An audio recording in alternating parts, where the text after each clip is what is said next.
Good evening everyone, welcome to civil services study. UPPCS की test series चल रही थी। अभी तक 109 टेस्ट कंप्लीट हो गए थे। यह है प्रैक्टिस सेट नंबर 10।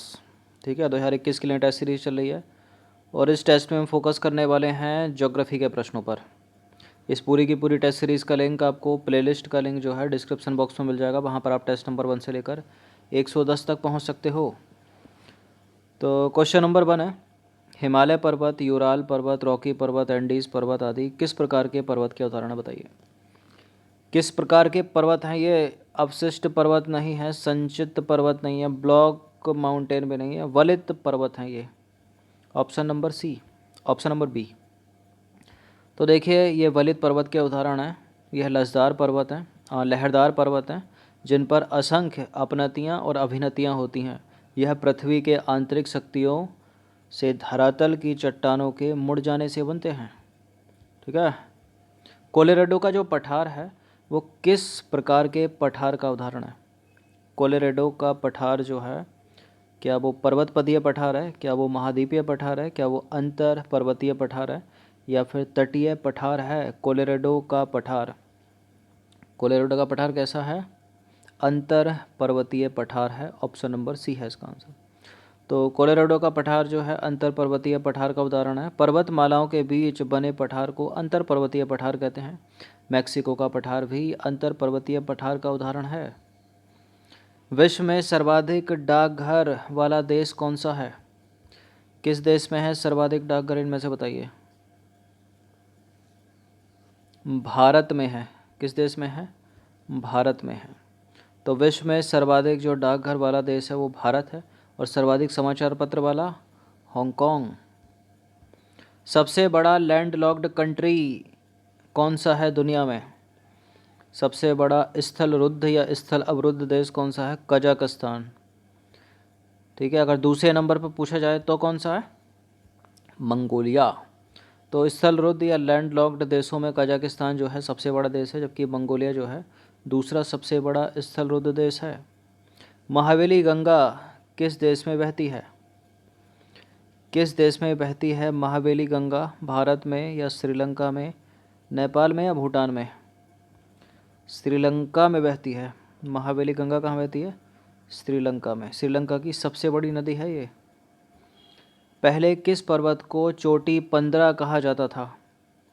किसको कहा जाता था चोटी 15? माउंट एवरेस्ट को। तो माउंट एवरेस्ट को चोटी 15 कहा जाता था। माउंट एवरेस्ट का नाम तत्कालीन भारत की महासर्वेक्षक सर जॉर्ज एवरेस्ट के नाम पर पड़ा, जिन्होंने एवरेस्ट की स्थिति का पता लगाया था। माउंट एवरेस्ट को नेपाल में क्या कहा जाता है? तो बहुत आसान सा प्रश्न है। क्या गहिर माथा लाकर गलत मत कर दीजिएगा, सागर माथा कहा जाता है। ठीक है। और हाल ही में इसकी फिर से जो है हाइट कुछ बड़ी है, जिससे चर्चा में है। ऐसा मानना है चीन और नेपाल का कि उन्होंने करा है इसका मेज़रमेंट फिर से। नेपाल में माउंट एवरेस्ट को सागर माथा के नाम से जाना जाता है, तथा तिब्बत में इससे जो है तिब्बत में इसे क्या बोलते हैं? कोम्बोलंगमा। इसे पृथ्वी का तीसरा ध्रुव भी कहा जाता है। क्वेश्चन नंबर 8 है, एशिया शब्द की उत्पत्ति किस भाषा से हुई है? हिब्रू, जापानी, फारसी, उर्दू। एशिया शब्द की उत्पत्ति किस भाषा से हुई है? हिब्रू। एशिया शब्द की उत्पत्ति हुई है हिब्रू भाषा से। हिब्रू भाषा के आंसू से हुई है, जिसका शाब्दिक अर्थ क्या है? उगता हुआ सूरज।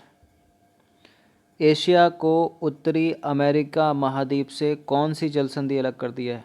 ये पूछ ले जाते हैं प्रश्न, इंपॉर्टेंट है कि कौन सी जलसंधि अलग करती है, जोड़ती है।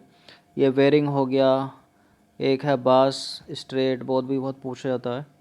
तो बेरिंग जलसंधि इसका उत्तर है ऑप्शन नंबर ए। एशिया को नॉर्थ अमेरिका से अलग करती है बेरिंग जलसंधि। तो बेरिंग जलसंधि जो है वो एशिया को उत्तरी अमेरिकी महाद्वीप से अलग करती है। जो डोबर जलसंधि है वो इंग्लिश चैनल को उत्तरी सागर से अलग करती है। जो युकाटन जलसंधि है वो मैक्सिको की खाड़ी को कैरिबियन सागर से अलग करती है। और मैगलन जलसंधि क्या करती है? प्रशांत और उत्तरी अटलांटिक महासागर को अलग करती है। नॉर्वेस्टर कहाँ के पर्वतों से उतरने वाली गर्म एवं शुष्क पवन है? और यह भी पूछ लिया जाता है कि नॉर्वेस्टर है क्या गर्म है या ठंडी? तो गर्म है और शुष्क है। कहाँ से उतरती है? न्यूजीलैंड के पर्वतों से। तो नॉर्वेस्टर न्यूजीलैंड के उच्च पर्वतों से उतरने वाली एक गर्म एवं शुष्क हवा है। निम्नलिखित में से किसको डॉक्टर हवा के नाम से जाना जाता है? किसे डॉक्टर हवा के नाम से जाना जाता है? इसमें सिमूम नहीं है, सिराको नहीं है, ब्रिक फील्डर नहीं है, हरमट्टन है।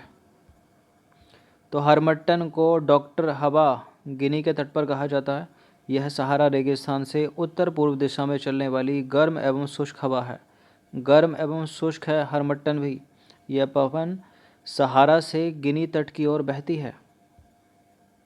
फोन किस पर्वत से उतरने वाली गर्म एवं शुष्क हवा है? देखिए 3 हो गई डायरेक्ट, फोन, नॉर्वेस्टर और हरमट्टन। गर्म है और शुष्क है। फोन कहाँ से उतरती है? आल्प्स पर्वत, रॉकी पर्वत, जूरा या एंडीज़? ठीक है, तो आल्प्स पर्वत से उतरती है। ऑप्शन नंबर ए इसका आंसर। तो फोन जो है आल्प्स पर्वत के उत्तरी ढाल से नीचे की ओर उतरने वाली गर्म एवं शुष्क हवा है। इसका सर्वाधिक प्रभाव जो है स्विट्जरलैंड में होता है।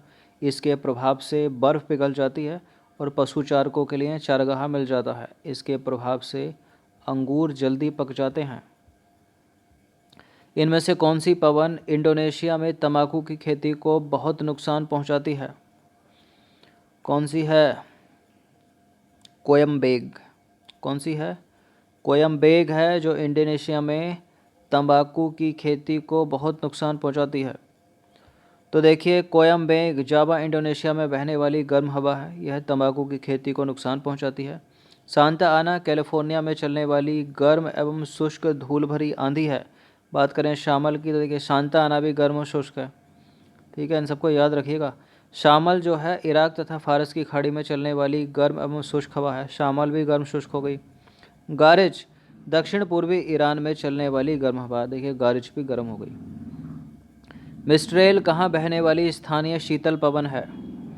मिस्ट्रेल बताइए कहाँ बहती है मिस्ट्रेल? 4 ऑप्शन देखते हैं, इटली, जापान, ब्राज़ील या मैक्सिको। मिस्ट्रेल इटली में, ठीक है, उत्तरी इटली में बहने वाली स्थानीय शीतल पवन है ये। ठीक है,